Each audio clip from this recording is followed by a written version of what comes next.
In this section of the class, we're going to look at what was going on in what we might call the West, which I guess for the purposes of this particular unit is going to define as everything west of the Mississippi River within the United States. And once again, we're not going to be moving forward in time in this section of the class. We're looking again at the last 30 or so years of the 19th century and just looking at it from a different angle. We've looked at what's going on in the South in the years following the Civil War. We looked at industrialization and its consequences, particularly in the North and the Midwest. And now we're going to be looking at the West, and we're going to see that in some ways industrialization is going to shape the lives of Westerners as well. If we go all the way back to the California Gold Rush, what happened was in 1848, gold was discovered at Sutter's Mill, and tens of thousands of people poured into California hoping to get rich quick off of gold. On the slide in front of you, you have some sense of how these miners tried to acquire gold.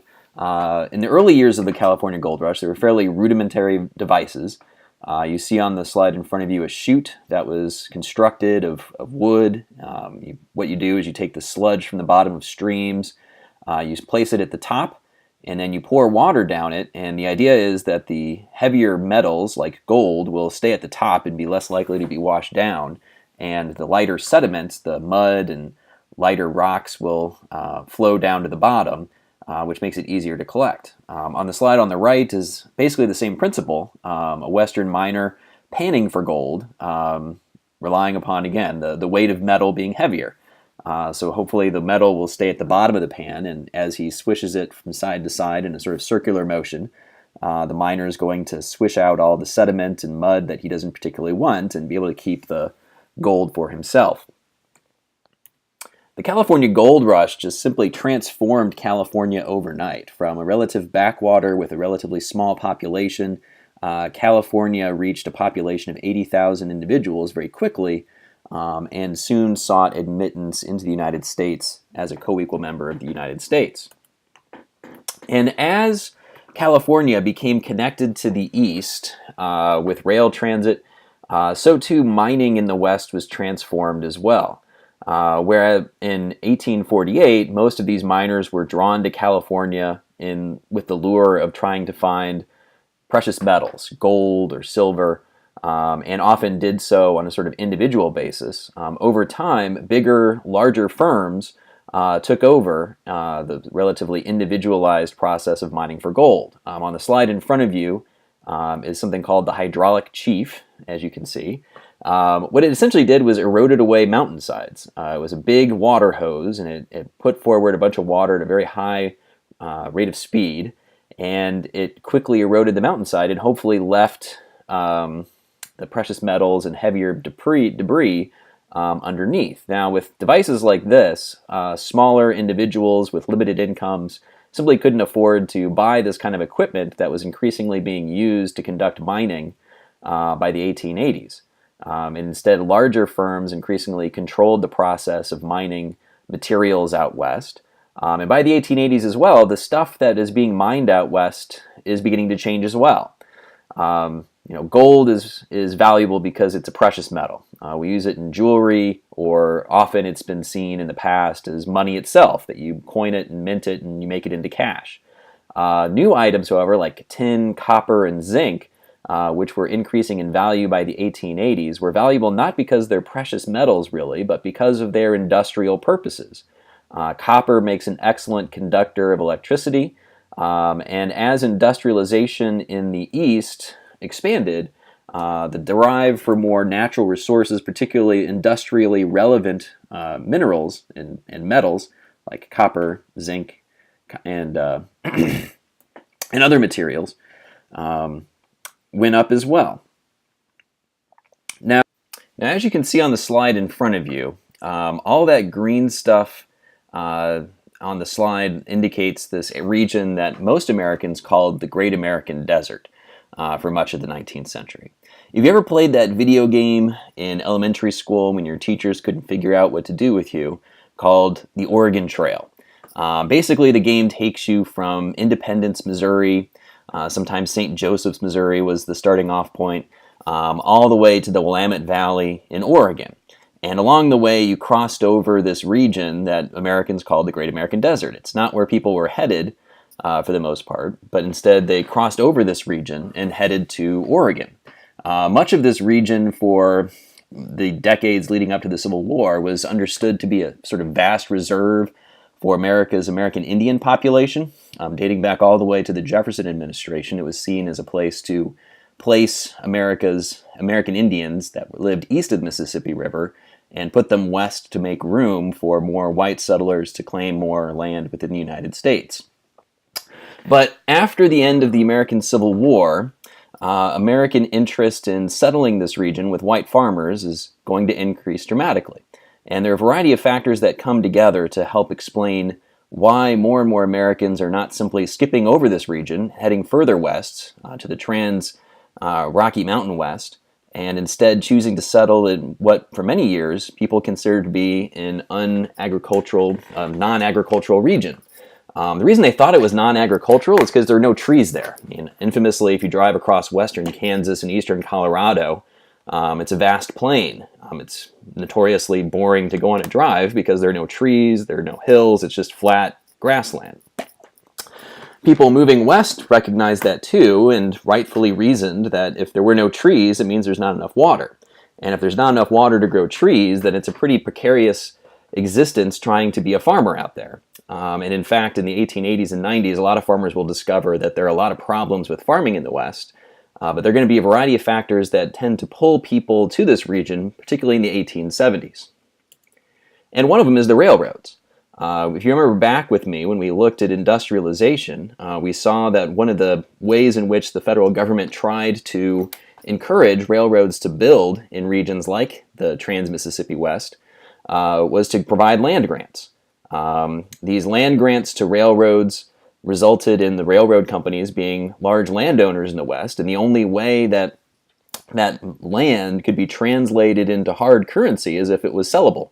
And as long as Americans considered the West, meaning the Great Plains, the breadbasket of the country that we know it today, as long as Americans considered this region to be the Great American Desert, it wasn't going to have any value, and they weren't going to be able to sell it and translate it into capital. So one of the things that happens in the 1870s is there's a lot of promotional literature put out by railroad companies to try and encourage people to think of this land as habitable, as great land for engaging in farming.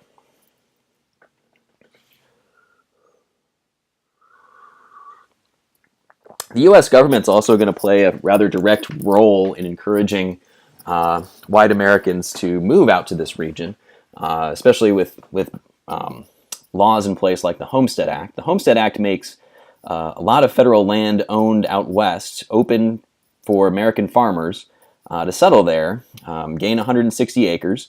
All you had to do was move out there, live there for 5 years, set up some sort of a permanent residence there, and it's yours without any sort of cash payment. So a lot of Western migrants were pulled by promotional literature from the railroads, from government policies that made it relatively inexpensive to access this land, as well as a relatively unique situation that Western farmers experienced at this time period, which was relatively wet years.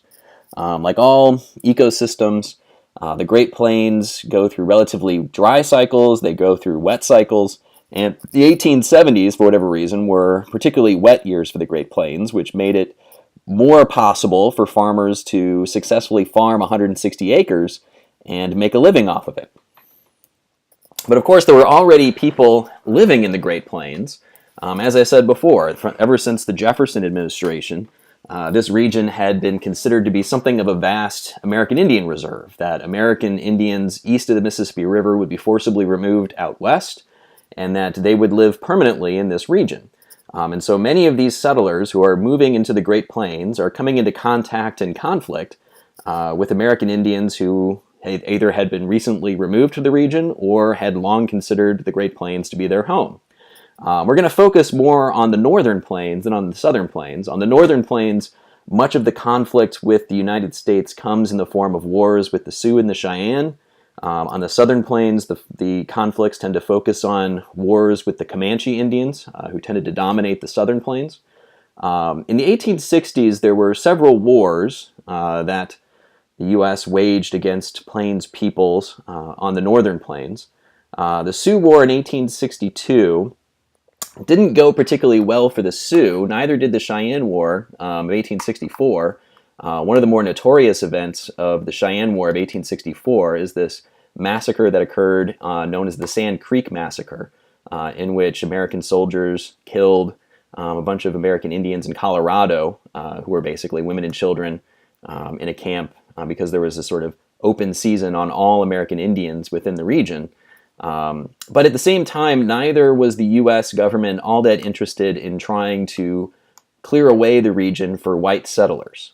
As you can see on the slide in front of you, at a treaty established at Fort Laramie in 1868, the Sioux Nation was granted essentially the western half of South Dakota. It was a little bit bigger than that. Some of it stretched into what is now Nebraska.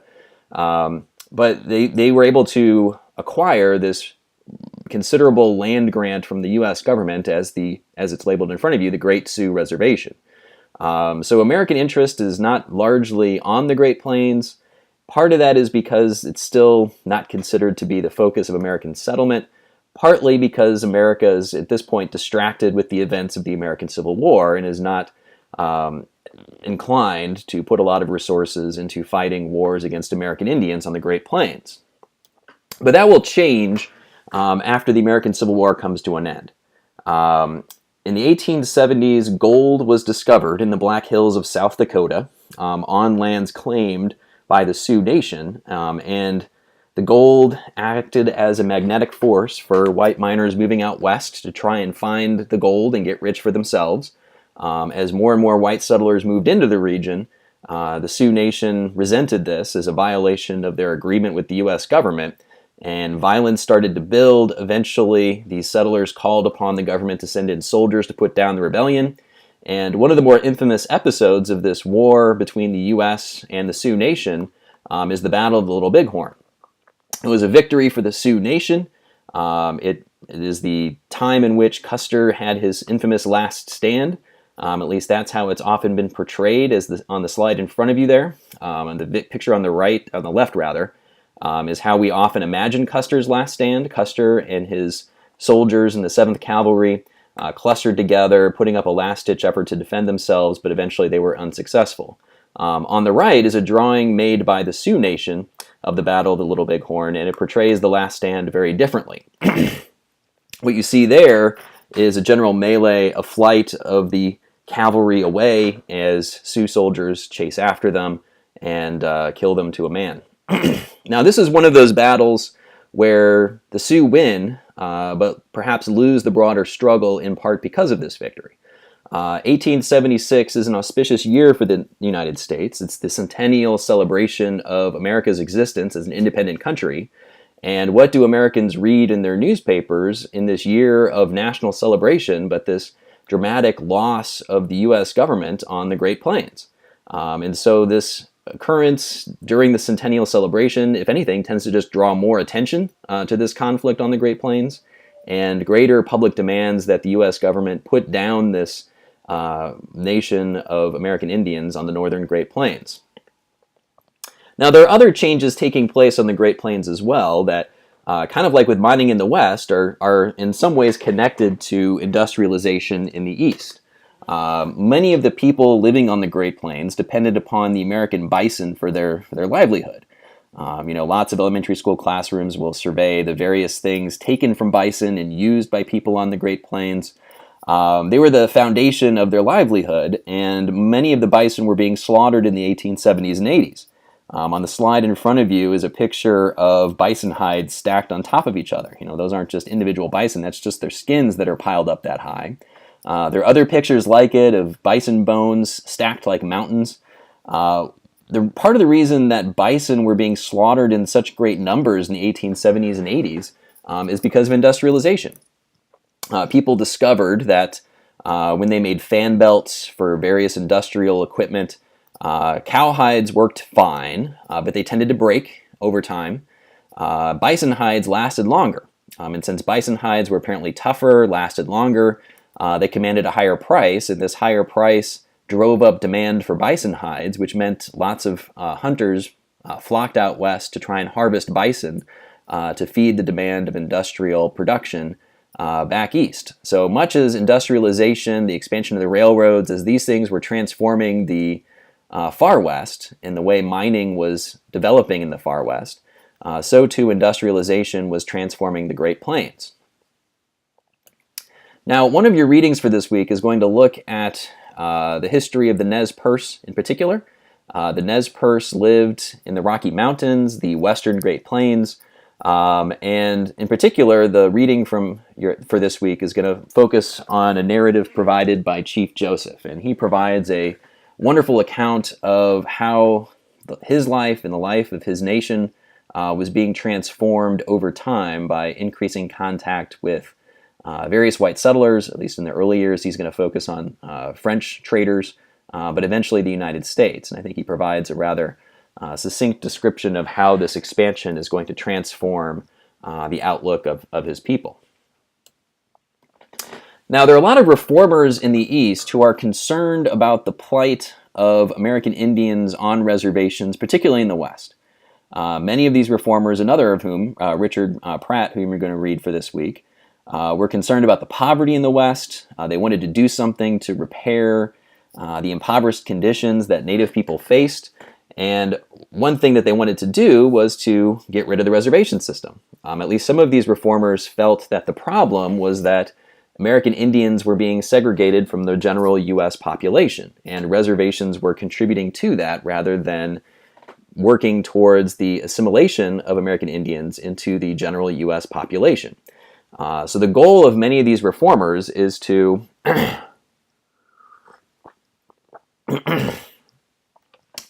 take American Indians off of the reservation, bring them into mainstream American society, and teach them the ways of what they would have called American civilization.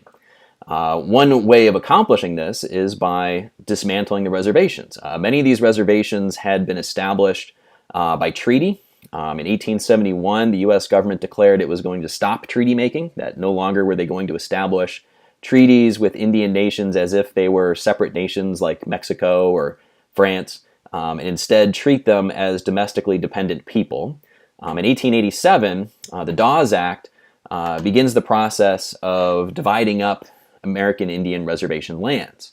The goal here was to make American Indians treat these lands less like a separate nation that is owned by the nation itself and more like individual parcels of land. So what they did is they chopped up reservations into 160-acre plots, basically. If you had a larger family, I suppose you could get more. If you were a single individual, you would get less land. And give individuals the land, so that hopefully the thinking was they would treat this less as the nation's land, whether it's the Sioux Nation, the Comanche Nation, and more like individual plots of land, like a homestead. Kind of like how white settlers moving into the region understood their property to be belonging to their individual nuclear families and not to the broader United States. One result of this is that what was discovered is that there was a lot of excess land. After all the land had been divvied up to all the different people living within the American Indian Nation, excess land was often sold away. There were protections put in place in the Dawes Act to make sure that land could not be taken from Indian peoples right away. So it was sort of held in a trust for a couple of generations, but after that trust period ran out, a lot of American Indians sold the land because of medical debts or other debts that they had. Sometimes there were episodes of what we would consider to be today basic theft of the land.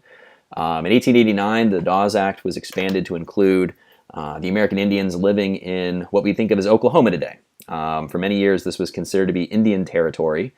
This is the place where many of the American Indians who were forcibly removed from the East were settled west of the Mississippi. And the Homestead Act, the Dawes Act was extended to Oklahoma and used to divide up American Indian land there and encourage Native people to think of themselves as more like individuals in an American society and less as a separate nation of American Indians living in the West. Now, as I said, the net result of these policies is that a massive amount of land is going to be lost by Native people. The numbers in front of you give you some sense of the dramatic loss of land caused by these policies.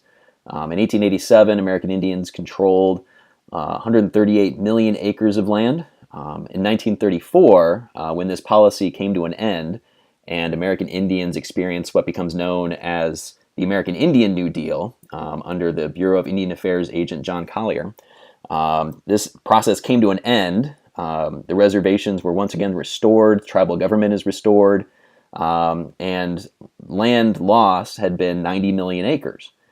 In addition to that, as you can see on the slide in front of you of what's left of Pine Ridge Reservation, there's kind of a checkerboard effect as well. As some of this land was lost, either sold away or passed on to people who no longer belonged to the reservation, once tribal governments were once again restored, you have a situation where a lot of the lands that were left were non-contiguous, where the people who were still members of the nation, who still controlled the land that had been allotted to them back in the 1880s and 90s, no longer maybe lived next to each other. The people who lived between them had either died, didn't leave any descendants, or the land had been passed on to white settlers who didn't belong to the nation. And the result is that it's very hard for these nations to govern a place like you see in front of you here. That is no longer contiguous. The boundaries are very difficult for them to control. Another effect of this policy is the boarding school movement. One of the earliest boarding school created is the Carlisle Institute. The idea behind it is if you take a Native American and teach that person American civilization, the American way of life, on the reservation, many of these reformers in the 1880s and 90s felt that they weren't really going to learn how to be true Americans as they understood it. That they were still going to follow their native practices, they weren't going to adopt white ways. And so the best way to accomplish this task was to take Native American children off the reservations and bring them to boarding schools where they would no longer be under the influence of their parents.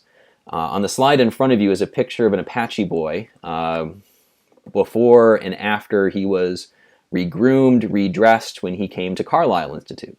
The goal of these schools was to bring Native people into American civilization, and it often resulted in a lot of misery for Native people. A lot of these schools had abysmally bad survival rates for the children who attended these boarding schools.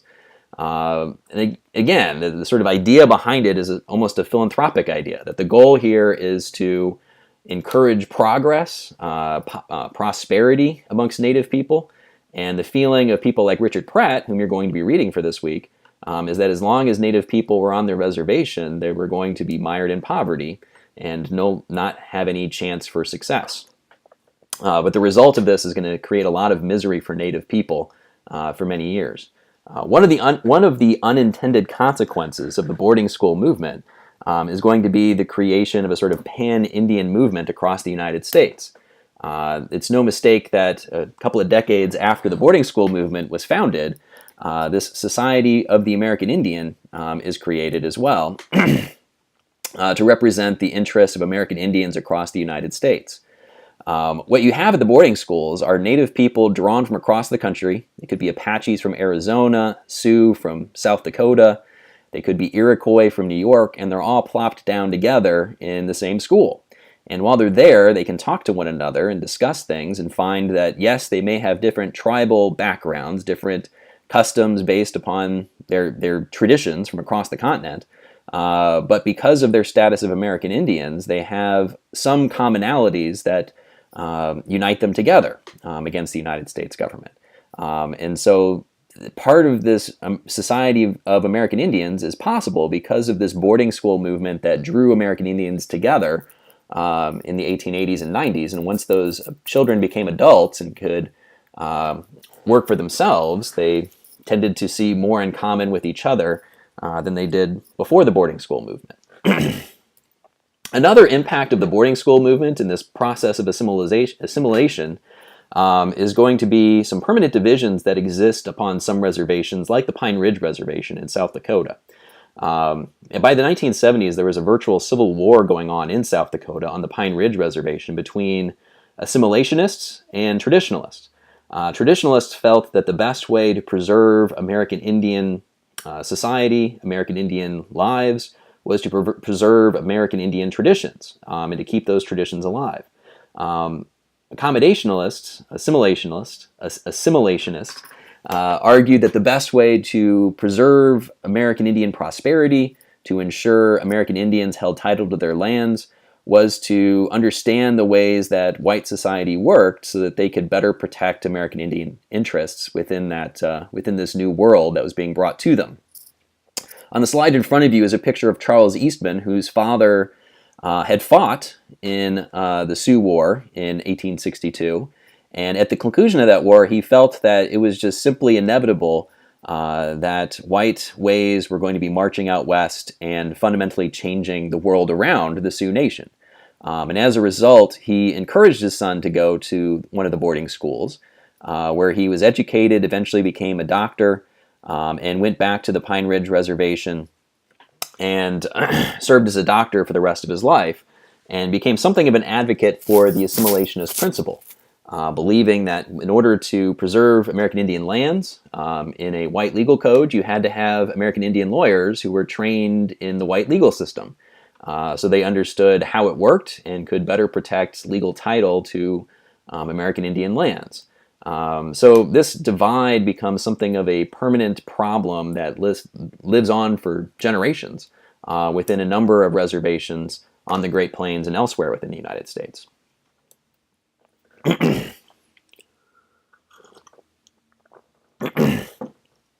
So a lot of white farmers are moving out west, staking claims to lands in what we call today the Great Plains. And again, one of the themes of this section is how industrialization is transforming not just the East, but the West as well. We looked at mining, we looked at the buffalo hides. One thing that the interconnection of railroads from east to west does is allow these Western farmers to have access to Eastern markets. That means that they can sell their goods out east for a profit, and they can use the profits from selling their goods to buy things that might make their lives more enjoyable. In a lot of regions out west, however, you have fairly low density populations. Not a whole lot of people live per square mile in the West. Then as now, there are more cows than people in places like Wyoming. So the problem becomes you can't really support things like department stores in a lot of rural, small communities. And a lot of farmers discovered that they were having to deal with the virtual monopoly of small general stores who generally charged high prices. The Sears and Roebuck's catalog, in some ways, solves this problem of making Eastern-produced goods accessible to Western farmers. The company was started by a train conductor whose name was Sears, and since he worked for the railroad, he moved from place to place and thought he could make a little bit of money on the side selling watches in the various locations where he traveled. Those connections allowed him to form a sort of permanent relationship with a number of locations across the West. And eventually, partnering with Roebuck, he expands his business, creates a catalog that allows for not just the sale of watches, but a variety of products that farmers might need. And by the 1890s, these Sears and Roebuck catalogs were kind of like the World Wide Web of the late 19th century, that you could find anything you wanted in these catalogs. People could buy not just farm equipment like plows and reapers, but whole houses. You could order a house through the Sears and Roebuck catalog and it would come to you on a rail car, and you just had to put it together once it arrived for you. And you can imagine how access to Eastern goods could make the material lives of a number of Westerners much better. Looking a few slides earlier at the sort of sod house built by some of these early white settlers moving to the Great Plains, you can imagine how awful life would have been in one of those sod homes. Sod homes were basically built of sod. You take knives and tools, you cut out sod bricks, you stack them on top of each other, and voila, you have a home to live in. I suppose it keeps you dry in the winter, but it was fairly humid inside. Ventilation was bad. There weren't a lot of windows. Having a nice stick-built house with lumber that was shipped to you on a rail car could materially improve your condition. And this was sort of the idealized way that Eastern politicians understood the Western and Eastern relationship to exist. It was supposed to be mutually beneficial. Easterners would get fairly inexpensive natural resources, whether that was mined metals or commodities like corn and wheat. And in exchange, the West would get the manufactured goods of the East. The Eastern demand for farm produce and metals would increase the price of those products being produced out West.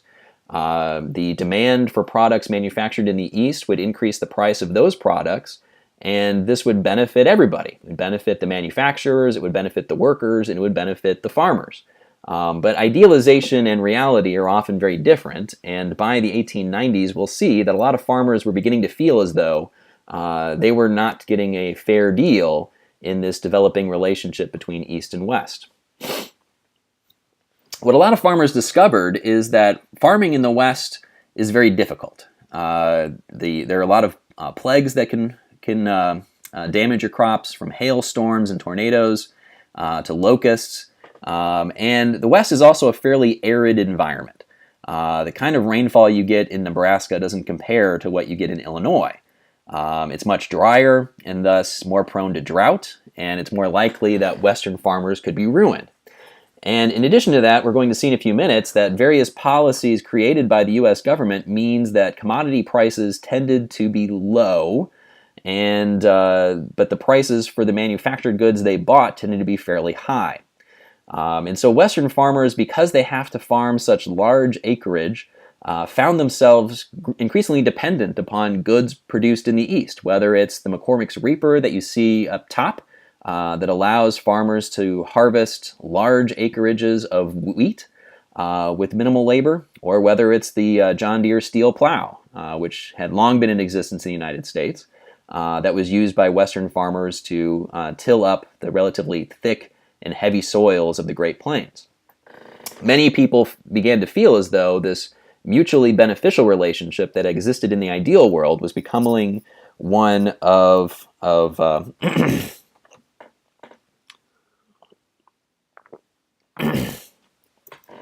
one beneficial for the East and one that had a negative impact on the lives of Western farmers. So in the 1880s, a lot of farmers are frustrated. They feel as though the railroads in particular can charge whatever prices they want. Often those prices were very low, and they could sell the products coming from the East at whatever price they wanted because they basically had a monopoly. Because a lot of these regions are fairly lightly populated, the towns are very small. The tendency is for there just to be one railroad in town, and because of that, they had a virtual monopoly. And with that monopoly, farmers felt that railroads could buy their produce at low prices and sell them manufactured goods at high prices. One of the problems facing American farmers is that the tariffs that existed in the late 19th century tended to increase the price of the manufactured goods that they bought. But the produce that they were selling was being sold in a world market. And the world market tended to lower the price of the things that they were growing every year. But tariffs tended to keep the prices of the goods that they were buying every year relatively high. In addition to that, the weather became drier in the 1880s. It was harder for farmers to get as many calories per acre as they could back in the 1870s. And a lot of farmers are debtors too. I know a lot of them got land relatively cheaply, but in order to build and successfully farm a piece of land, you've got to have a lot of equipment, you've got to have seed, and all of that costs money, and a lot of farmers went into debt. And as commodity prices continued to go down, a lot of farmers felt as though their debts were becoming more and more onerous to repay over time. Making them even more challenging to repay is the deflationary currency policies of the United States government. Remember that after the Civil War, the U.S. government returned to a gold standard, which kept the amount of currency within the population relatively static. You don't just make more gold, you're stuck with the amount of gold that you have, and thus you can only make so much money. Now the problem with that is as the total economy expanded, the currency supply remained static, which resulted in a deflationary cycle, where if you held on to your money for a period of time, it became more valuable the longer you held on to it. This policy was particularly catastrophic for farmers in the West and in the South as well. What this meant was that as their commodity prices were going down, they had a harder and harder time paying off their debts. And even though their debts weren't necessarily getting bigger, they were becoming harder to repay as time went on because of this deflationary policy. That the debts that they had grew by virtue of the fact that there was no inflation rate in the American money supply. So all of this is increasing the frustrations of both Western and Southern farmers. And one way they tried to get out from under this system is through forming economic cooperatives. The thinking was maybe if a bunch of farmers got together, they could build granary silos. And a single farmer can't do it by him or herself, but together with all of their neighbors, they could get the money together to build such a thing. And if they could build a granary silo and they didn't like the price of commodities when they harvested in the fall, they could just store it. Keep it in the silo until prices got better, and then they can sell it. You can imagine that Eastern financiers and the railroads just simply hated these things. And so what a lot of farmers discovered, it was very hard to get the capital together to build these things, that there were very few banks out east willing to supply loans for these kinds of enterprises because a lot of these bankers saw it as having a potential negative impact on their other investments in things like the railroads. So what initially started as a sort of economic cooperative where farmers were getting together, pooling their resources to try and build things that would improve their ability to negotiate, eventually by the 1890s was developing into a political movement. This political movement had a number of demands, including things like the U.S. government nationalizing the railroads. Farmers simply were angry at the railroads. They resented the fact that railroads often charged lower fares for wealthier customers and higher fares for smaller customers. And so they felt that perhaps if the national government simply took over the railroads, they'd be able to influence the rates a bit more through political voting. And this would make it fairer. They wanted the U.S. government to set up sub-treasuries, which they meant these kind of granary silos. Perhaps the state or national governments could do this. They wanted to coin silver, which would get rid of this terrible deflationary policy that was particularly impacting American farmers, who were often indebted, getting very low prices for their commodities, whether it was wheat, corn, or cotton, and not able to pay back their debts. Coining silver would create inflation because you'd be adding more money to the money supply. And if you add more money to the money supply, each unit of money is going to be worth less, and so you create inflation, which farmers thought would be a good thing for their pocketbooks. Things got particularly bad for farmers after a financial panic in 1892. Farm prices just went through the floor. Farmers are desperate.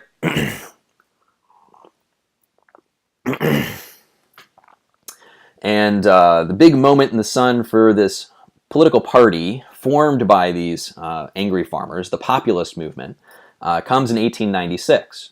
In 1896, the populist movement nominated William Jennings Bryan for president. In the same year, the Democratic Party also nominated William Jennings Bryan for president. And William Jennings Bryan was made famous for this speech he gave in Chicago that became known as his Cross of Gold speech. And in this speech, he declared that the U.S. government was not going to crucify the American farmer on a cross of gold. What he was saying in this speech was that he wanted the U.S. government to do something to help American farmers, and that something was going to be the coinage of silver, to bring silver into the money supply, coin it, and thereby create the kind of inflation that would benefit average farmers.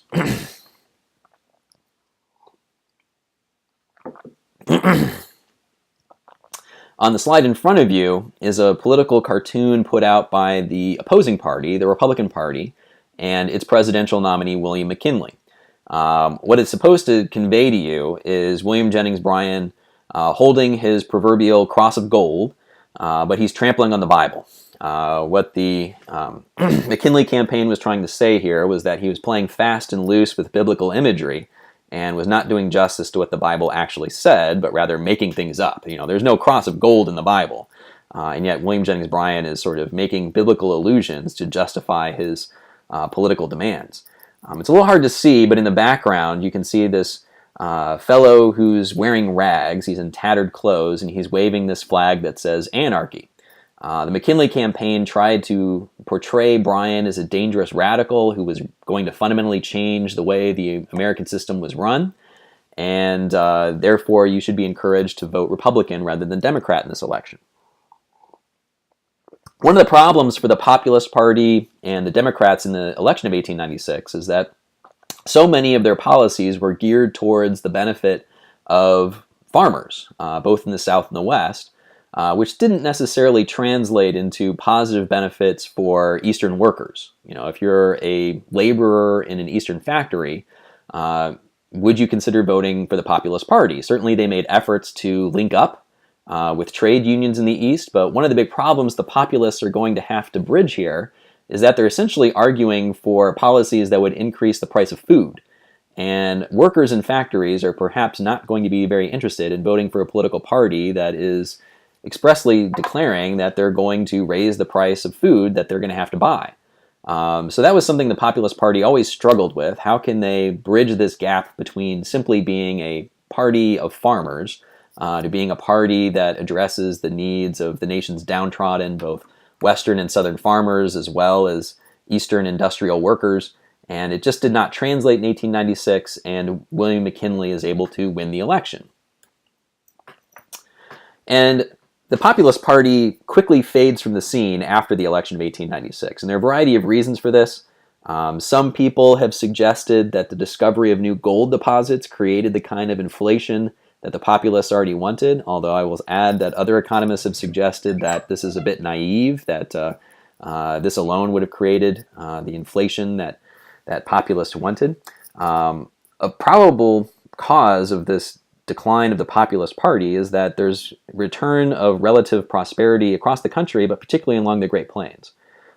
Basically, from the dawn of the 20th century through the First World War, wheat prices and corn prices tended to recover. And so if those prices are not so bad anymore, farmers are making a pretty decent income once again, there's not really a whole lot of thunder to drive voters for the Populist Party. There are other changes taking place in the West that give rise to concerns in the East, particularly this announcement from the Census Bureau about the closing of the frontier in 1890. Now, when the Census Bureau made this declaration, they weren't saying that they were going to close down the frontier. They weren't saying they're putting out a sign saying the frontier is now closed.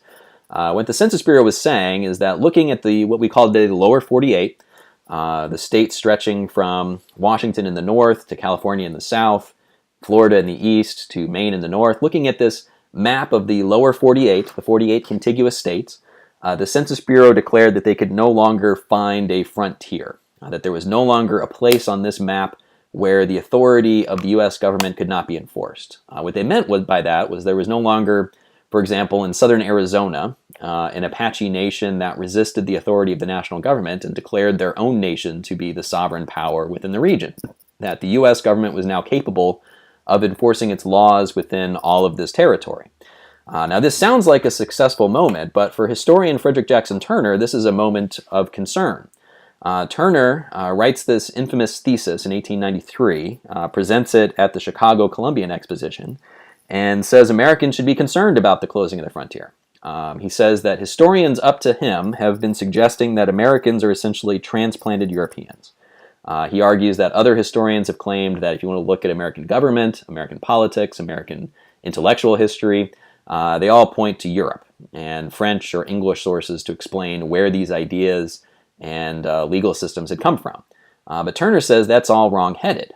He says if you want to understand who an American is and what makes an American, you have to look to the frontier. It's on the frontier where American individualism is crafted, where American democracy is crafted, where the hierarchies of the East are sort of worn away, and in having to create a new society in the wilderness, Americans created American democracy. Now, for people listening to this and then later reading about it, the closing of the frontier all of a sudden sounds a little bit darker.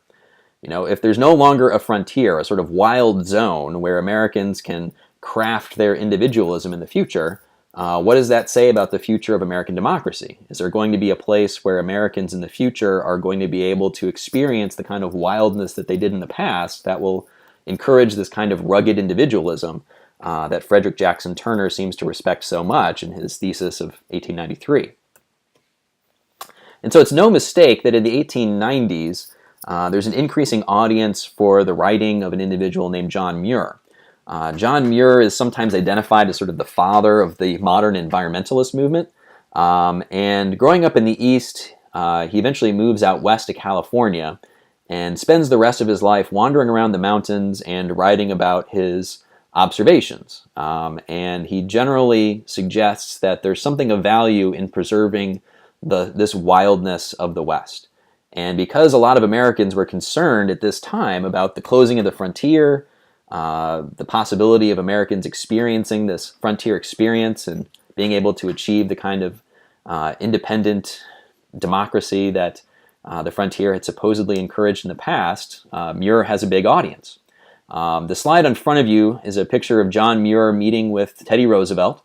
In some ways, they had a kindred interest in trying to preserve the West and preserve this frontier experience, although they differed in many respects.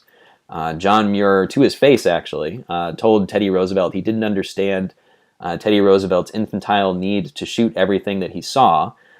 So they weren't exactly the same, but at least in some ways, they're going to be associated with preservationist activities, particularly in the West. On the slide in front of you is a sense of John Muir's concern about what's happening in the West. John Muir launched this campaign to save what was called the Hetch Hetchy Valley. It was part of Yosemite National Park in California. And in the early 20th century, there had been a terrible earthquake in San Francisco. Much of the city had burned. Much of the city had been built of wood. And when the gas lines were snapped during this earthquake, a spark ignited these gas lines and much of the city burned to the ground. And in 1904, a lot of people in San Francisco demanded that there be more access to water. They claimed that if the Hetch Hetchy Valley had been dammed, they would have had the water they needed to save their city and save a lot of lives. But John Muir adamantly opposed this, and as you can see on the slide in front of you, generally saw the West, nature, as the victim of American capitalism, that it would gobble it up, turn it into a commodity, and make it disappear forever. And that's exactly what happened to the Hetch Hetchy Valley. John Muir wages this campaign to prevent it from being dammed, but he eventually loses, and the Hetch Hetchy Valley today is a reservoir of water for Western cities. But I would add that it's one of these he loses the battle, but perhaps wins the larger war, because this is really the only time we see a national park carved up for the purposes of human occupation, whether it's damming it up to make a reservoir or opening up national park land for logging or whatever it happens to be. That's generally not been improved of ever since. So he may have lost the battle, but perhaps won the larger struggle to preserve these fledgling American national parks that were dotting the Western landscape by the dawn of the 20th century. Now, Teddy Roosevelt is one of those Eastern individuals who is concerned about the impact that the closing of the frontier is going to have on American character. He himself advocated what he called the strenuous life, which meant both unparalleled activity. He was an incredibly busy man, something of a manic individual. Every picture you see of him sitting down, he's got clenched fists, like he's just ready to get up and do something. And part of it was his advocacy for experiencing the wildness of the West. At a point in his younger days, he had bought a ranch out west when cattle prices were relatively high and relished in the kind of Western rugged individualism that he experienced out there. At one point, while he was a rancher out there, he chased down a bunch of cattle thieves and had them arrested, impressing the cowboys who were working with him that this Eastern dude with glasses who had been an Ivy League educated individual was capable of such physical demands. On the slide in front of you is a picture of Teddy Roosevelt going on safari in 1909. After he left office in 1909, he went to Africa, went on safari, and he wrote this book about his experiences. And the book has a quote in front of you here from the book. You can see that he expresses a lot of the fascination with the wildness of what he thinks of as Africa, expresses a lot of the racial hierarchies that people like him believed in his day and age. He tended to think of Africa in relatively simplistic terms. He believed it to be this dark and wild place that was at the very beginnings of civilization, which certainly had some appeal for him. Being able to go there and experience this frontier place for himself allowed him to prove that he could still compete, even though he was a book-learned individual, in this wild and barbarous place that he thought it was. He tended to think of the people who lived there in similar ways.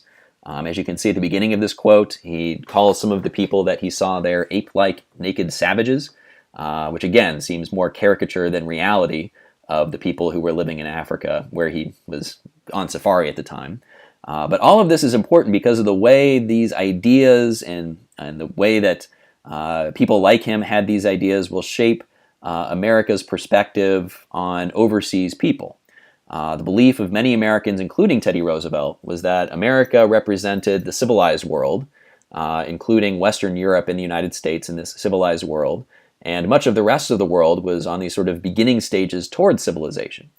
And for people like Teddy Roosevelt, it was the obligation of these civilized societies to bring the benefits of civilization to people living in these uncivilized places, as he called it. Roosevelt tended to divide it between chaos and civilization. And so people living in chaos, he believed, needed the benefits of civilization, and it was the duty of the United States to bring it to those people. But of course, Roosevelt and others like him also tended to buy into the racial genetic hierarchies that were often popular at the dawn of the 20th century, to suggest that darker-skinned people were less genetically advanced to white individuals. And this, too, tended to justify America's perspective on overseas people. Now, one of the intellectuals within the United States who's going to provide justification for America's expansion overseas is going to be the individual on the slide in front of you here, Alfred Thayer Mahan. Mahan was a writer, and his book, The Influence of Sea Power Upon History, is actually not all that original. It gains a wide audience, including Teddy Roosevelt in the 1890s. But a lot of the ideas in his book are copied from other sources.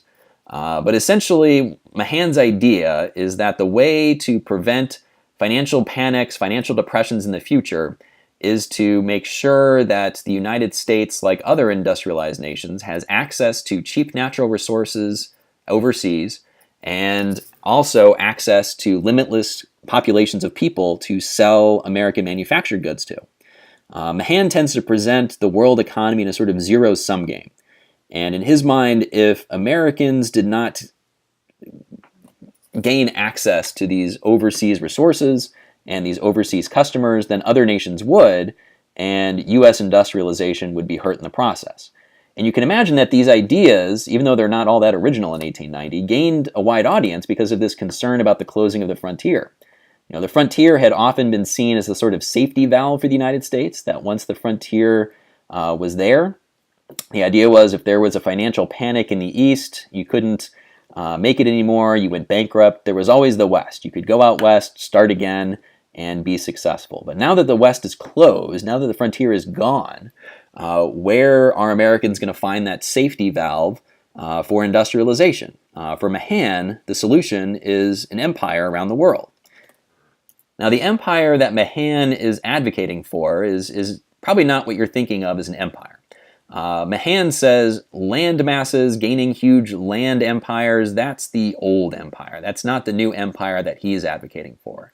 Mahan does not believe that American success will be gained by acquiring the privilege of governing people overseas. What he says is that the United States will gain financially by controlling the sea routes. He says that Americans have long considered the oceans to be barriers, but he argues that Americans ought to consider them more like superhighways. that allow for access across the continent, or across the world rather. And the people who control the shipping lanes will be the individuals and nations who are able to gain those customers and gain those natural resources for their industry. In order to control these shipping lanes, Mahan makes several suggestions, one of which is obviously a bigger and more powerful navy, which he promotes, which makes a lot of sense. But he also advocates for the creation of a Panama Canal. This had been sort of in the early stages under a French firm when Mahan was writing, and he says it's absolutely essential for America's future that a Panama Canal exists. You can see on the map in front of you why Mahan thought that was so important. That having a Panama Canal would dramatically reduce the distance and time it would take to travel by boat from New York to San Francisco. And in Mahan's thinking, if the U.S. has a Panama Canal available to its shipping, then if there's a crisis in the Pacific, the Atlantic fleet can, in a relatively short period of time, go to the Pacific and help out the Pacific fleet. And if the Pacific fleet can travel to the Atlantic fleet, it can do the same thing if there's a crisis in the Atlantic. So Mahan's saying, yes, we need a more powerful navy. The U.S. should construct a bigger and better navy. But it can reduce the size of its Atlantic and Pacific fleets if there's a Panama Canal that will allow those Atlantic and Pacific fleets to reinforce each other when there's a crisis. In addition to that, Mahan says the U.S. also needs to gain naval bases. He's not really all that interested in land, but when Mahan's writing, most boats are steam-powered. So they have coal-driven engines inside of them that send the boats forward. And if you're running on coal, you've got a limited span. You're limited by how much fuel you can carry with you, how much food and water you can carry with you. And Mahan says that the United States can better patrol the world's shipping lanes if it has naval bases that will allow it to extend its naval influence further and further away from the continent. And Mahan, like many other people like him, believed that China was the nation's future, that if the U.S. could gain access to the Chinese market, not only would it be able to gain the resources from China, but perhaps even more importantly, it could gain all of those customers. That then as now, there were lots of people living in China, and he believed if the U.S. could sell its manufactured goods to the Chinese, there would never be the problem of overproduction again, that you would have a sort of limitless pool of people to sell things to, and the nation would probably never develop a new future speculative bubble like it had in the past. So he's advocating for a series of extended naval ports that will allow the U.S. to extend its naval influence further into the Atlantic as well as the Pacific, particularly to China, as well as a Panama Canal and a bigger navy. Now, in the decades leading up to 1898, American interest tended to focus on the island of Cuba, which then was part of the Spanish Empire. In the 1820s and 30s, much of the Spanish Empire in the Americas crumbled. By the 1890s, the remnants of the Spanish Empire was basically a collection of islands in the Caribbean, as well as in the Pacific. And in particular, the U.S. looked at Cuba as its third closest neighbor. There had been periodic revolts there to try and achieve independence. The U.S. population tended to look at Cuban independence rebels as something like themselves. Just like the U.S. had gained its independence from Britain, so too the Cuban rebels were fighting a war for independence against Spain. And the yellow press of the 1890s tended to pick up on Cuban atrocities whenever there was a slow news cycle. Certainly the Spanish government did all sorts of terrible things during these rebellions, but the yellow press had a tendency to sometimes make stories up, like you see on the slide in front of you. This was a headline on one of the newspapers published by William Randolph Hearst, the New York Journal, in 1897. And it was explicitly designed to sell newspapers. I mean, if you saw this on the front page, what do you see but not only Spanish atrocities, but a naked lady? And if they're trying to sell newspapers against various competitors in New York, it's a tough market. Which newspaper is a buyer going to buy? Hopefully, thought Hearst, the one that features the most outlandish and scandalous images on the front page. So the yellow press certainly picked up on a lot of the terrible things that Spain was doing, but was not above also just making things up. The newspaper article associated with the image in front of you here claimed that this American woman had traveled to Cuba. Spanish authorities there were convinced she was smuggling communication or other materials to Cuban rebels. And so they strip search her and look for these materials. Now, this story was made up, but it's a sort of salacious story that's designed to gain an interest amongst newspaper buyers. But it also has the effect of inflaming American demands that the U.S. government do more to support the cause of Cuban independence. And the situation boils over in 1898. In 1898, the U.S. had sent a battleship to Havana Harbor in Cuba to sort of keep an eye on things, called the USS Maine. And in 1898, the Maine exploded. We still don't know what exactly happened. I think most people seem to think today it was probably a boiler room malfunction or something like that. But everyone in 1898 seemed to be convinced it was a mine planted by Spain in Havana Harbor that blew up the battleship. On the slide in front of you is a picture painted for these yellow presses. It's obviously not a photograph. There were no photographs of the Maine exploding. But it's a picture that may not convey what actually happened, but is certainly designed to sell a lot of newspapers. You know, it's a dramatic explosion, bodies are flying up into the sky. Which newspaper are you going to buy? The one with the boring words on the front page, or this dramatic picture that shows you what happened to the USS Maine? After the Maine is sunk, there are calls for war with Spain, and William McKinley goes to Congress and asks for a successful declaration of war, which he gets. And the U.S. is at war with Spain. Now, much of the attention in the U.S. is going to be on Cuba. And when the U.S. declares war on Spain, it does so with an eye towards helping the Cuban people achieve independence. And in fact, there will be a spending bill rider attachment that will say the U.S. will not end this war until Cuba achieves its independence. For some people like Teddy Roosevelt, who resigned his position as Undersecretary of the Navy in order to take command of a unit called the Rough Riders, this is a chance to prove his mettle. He wants to intentionally design the Rough Riders to be a sort of band of Eastern elites as well as Western cowboys so that he can show that these Eastern horseback riding individuals still have the mettle that it takes to succeed in this sort of savage environment of war. For Teddy Roosevelt and for others like him, this was a splendid opportunity for adventure.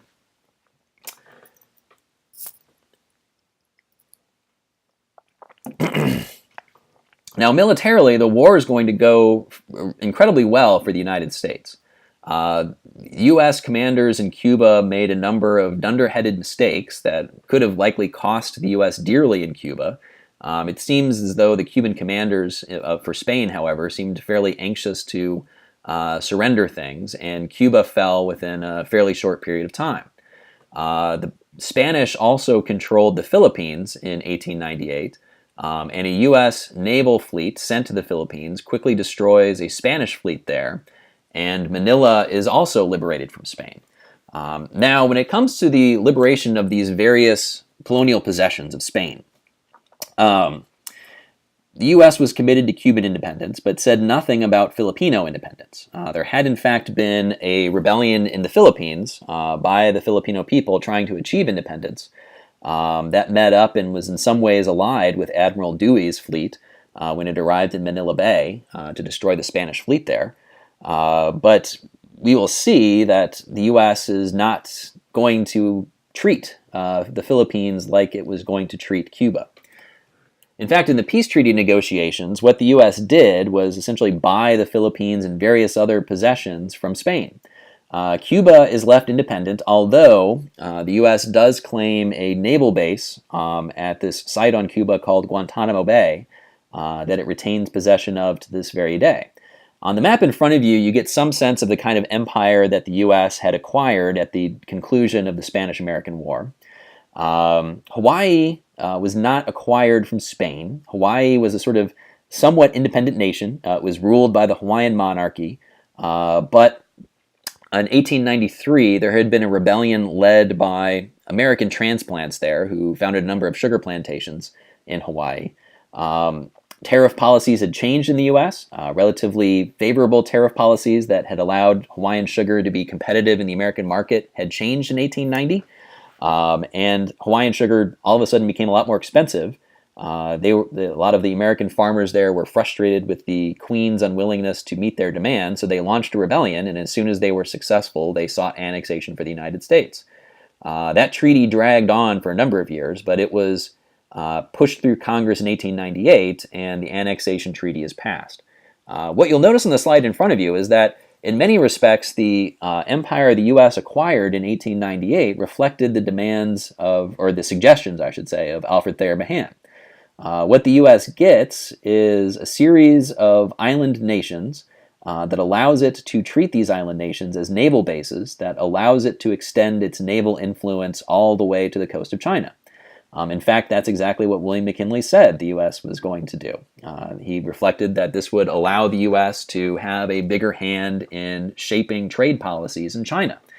William McKinley also suggested that the people that the U.S. was acquiring as a part of this treaty with Spain were not yet capable of